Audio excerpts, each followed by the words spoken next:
Hello and welcome to this FMSP online revision session. In this session we are looking at the Edexcel Fp2 specification and looking at Maclaurin and Taylor series. We're going to be looking at these sections of the specification: third order and higher order derivatives, the use of the Maclaurin and Taylor series, and specifically the use of the Taylor series method for solving differential equations. A few key points to start with. Remember that the Maclaurin series is centred at x equals 0 and the Taylor series is centred at some other point, and you will usually be given the value of a. So if you are given a value for a, then you know you're using a Taylor series. And to remember that you can differentiate or integrate a power series term by term.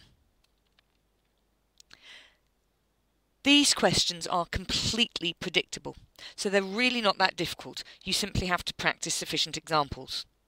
But care is needed to set your work out really clearly. So it's a very good idea to develop a good, clear way of recording your work. It's very useful to use a table, either formally drawn with a ruler or just informally set out in a vaguely tabular sort of way. When it comes to simplifying, don't try and do everything in your head. You don't get any bonus marks for doing it in your head, and there's a danger that you will make mistakes with factorial signs or minus signs, so it's a good idea to write more down than you think you really need. Always make sure you find the correct number of terms. Don't throw marks away by not reading the detail of the question. And watch out for how many decimal places it asks as well. Many of these questions require calculus techniques from Core 3 and Core 4, so your preparation for this section of FP2 is going to really help your preparation for Core 3 and Core 4 as well. Practice, practice, practice is definitely the answer for differentiation techniques. All the formulae are given there in the formula book under FP2. There's no excuse for getting this wrong. It is easy peasy, as long as you take care. The first sample question doesn't come from a past paper. There aren't that many past papers for this specification because it changed later than some of the others. So this is a really useful resource, the Fp2 Question Bank. It's available from the Edexcel Maths Emporium website, for which your teachers will have access, and if you're not aware of this, then do ask your teachers to investigate it, because it gives you an opportunity to have all those extra questions that you would have if the papers went back far enough. The first thing to do is to read the whole question very carefully first. So it's a Taylor expansion question.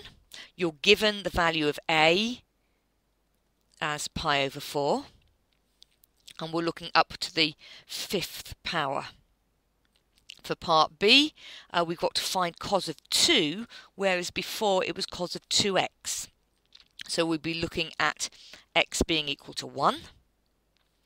And you're asked to find your answer to 6 decimal places. So don't do anything silly at the end and do it to 3 significant figures. Okay, let's start part A. As I said before, the crucial thing is to set this out very clearly. So I start with f of x being equal to cos of 2x, and then clearly underneath it f dashed of x, using the chain rule, that's minus 2 sine 2x, and differentiate it again, that's minus 4 cos 2x, remember the input always stays the same, and differentiate it again will be 8 sine 2x. I can see a pattern forming, which makes me think that possibly I don't need to do any more than that, but we'll see how it goes. Then you need to evaluate f at the value of a that you were given, which was pi over 4. So if I put pi over 4 into cos 2x, that's cos of pi over 2, which is 0. and sine of pi over 2 is 1, and multiply that by minus 2 gives me minus 2. I've got cos again, so that will be 0. This is very common when you've got trig functions and you're doing Taylor and Maclaurin expansions. I've got to put the derivative indications in. The third derivative is going to be, sine of 2x is going to be 1, so that will be 8. And I can see a pattern here. The fourth derivative is going to be a cos, so that will be 0. And the fifth derivative, double and double again, so that's going to be 32, and they're alternating plus and minus, so it's going to be minus 32. If you prefer, you can write out the next derivative if you want the security of doing that, but you may feel that actually enough is enough and you know what's going on.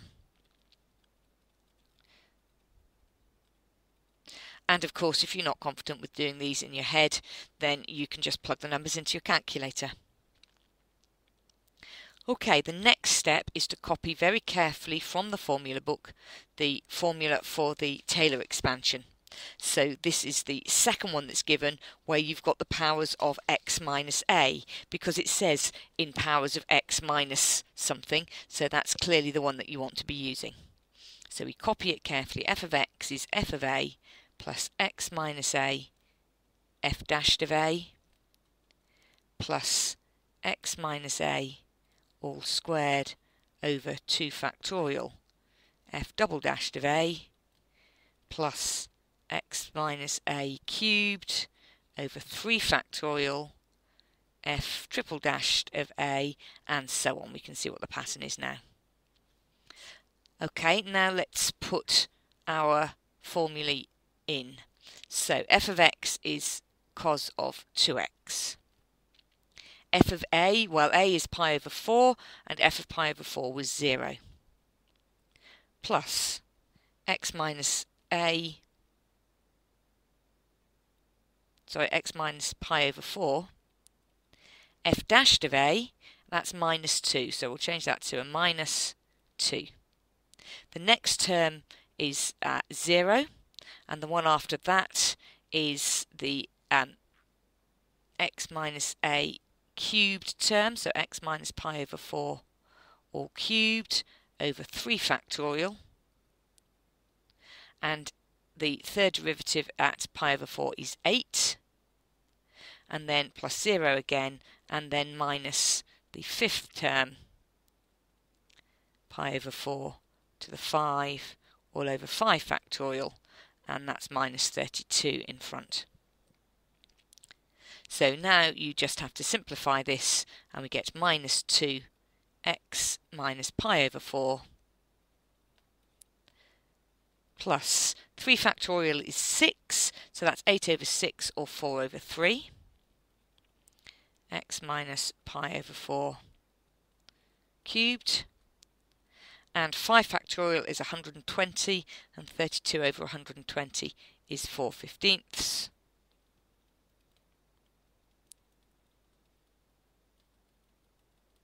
And just check, it said up to and including the term in x minus pi over 4 to the 5. So we've done that fine. Okay, use your answer to A to obtain an estimate of cos 2. So we're using the value x equals 1. So I'll just copy from the previous page so that we've got that here. Cos of 2x was equal to minus 2 x minus pi over 4 plus 4/3 x minus pi over 4 cubed minus 4/15 x minus pi over 4 to the 5th. You won't need to do that in the exam because you won't have turned a page. And now we substitute in x equals 1, and we get cos 2 equals minus 2 times 1 minus pi over 4 plus 4/3 brackets 1 minus pi over 4 cubed minus 4/15 1 minus pi over 4 to the power 5. We're doing an approximation, so we're going to stop there, and I'll put an equal sign instead of the plus ... approximately equal sign instead of the plus dot dot dot. So cos of 2, plug all of that into a calculator and we get minus 0.416147 to 6 decimal places. And at this point it's quite useful just to get your calculator and actually check to see whether cos of 2 is equal to that, and if you use your calculator it's minus 0.416147 to 6 decimal places. So that's a useful check you can do at the end to make sure that you've done it correctly. The question bank does not come with up-to-date this specification mark schemes, so I won't go through how the marks will be allocated for that. The second question though is from a paper for this specification, the June 2010 one. So start again by reading the whole question carefully first.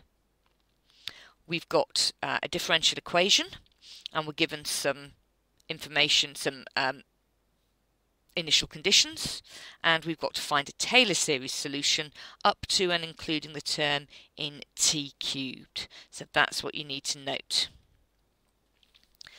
And again, as with the previous one, the key here is to make sure you set it out clearly. So the first step is to differentiate that differential equation again and make sure that you are differentiating with respect to t, not x. So that's going to require the use of the chain rule. So d2x by dt squared, differentiate that again, will give me d3x by dt cubed. Differentiate x with respect to t. Well, we can't do that. We can just write differentiate x with respect to t. And then differentiate cos x with respect to t. So differentiate it to start with respect to x. So that's minus sine x. And then multiply by dx by dt. So that's using the chain rule. And differentiate 0 and we get 0. So from that we can see that d3x by dt cubed is equal to sine x dx by dt minus dx by dt. Now let's have a look at our initial conditions. We've got t equals 0, x equals 0, dx by dt equals a half.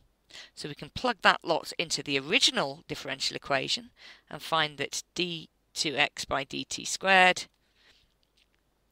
plus x, which is 0, plus cos of 0, which is 1. That comes out to be 0 we're given, and that means that the second derivative is minus 1. And then looking at the equation that we've just worked out, d3x by dt cubed is equal to sine x, well x is 0, so that's 0, minus dx by dt, which is minus a half, so that comes out to be minus a half. Now, as before, very carefully copy the correct version. It's the first version where it is a Taylor series, but it's the special case of the Taylor series, which we call the Maclaurin series, when we're looking at a being equal to 0. So it's the first one, but be careful, of course, we're doing it in terms of t, not x. So f of t is f of 0 plus t f dashed of 0 plus t squared over 2 factorial f double dashed of 0 plus t cubed over 3 factorial f triple dashed of 0 plus dot dot dot. And therefore x is a function of t, so f of t is equal to x. F of naught, that's x, is 0. F dashed, that's dx by dt, is a half, so that's a half t. T squared over 2 factorial, that's t squared over 2, and the second derivative was equal to minus 1, so we'll just change that to a minus sign. and then the t cubed over 3 factorial is 6, and the third derivative we've just worked out is minus a half. So we'll put a minus a half in there. And that then gives us, x equals a half t minus a half t squared minus 1/12 t cubed. And it was up to and including the term in t cubed, so we've done that correctly. Let's just have a quick look at how the mark scheme works for that question. There is 1 mark for substituting in the initial conditions and working out that the second derivative is equal to -1. There's a method mark and an answer mark for getting the third derivative being equal to minus a half. So not much going for doing that differentiation. They're expecting you to be fluent with this. And for the final series, just method 1, answer 1. So they're not giving you a lot of credit for relatively easy calculus and copying a formula from the book and plugging some numbers into it. Okay, that's all you need to know about Taylor and Maclaurin series. Practice a few questions, which, as I said, are very predictable, to make sure that you are fluent with the method. Make sure your working is very clearly set out, and these should be questions that you can be confident about getting a good score on. Thank you for listening to this. I look forward to your company in the rest of the FP2 videos and wish you all the best for the exam. Goodbye.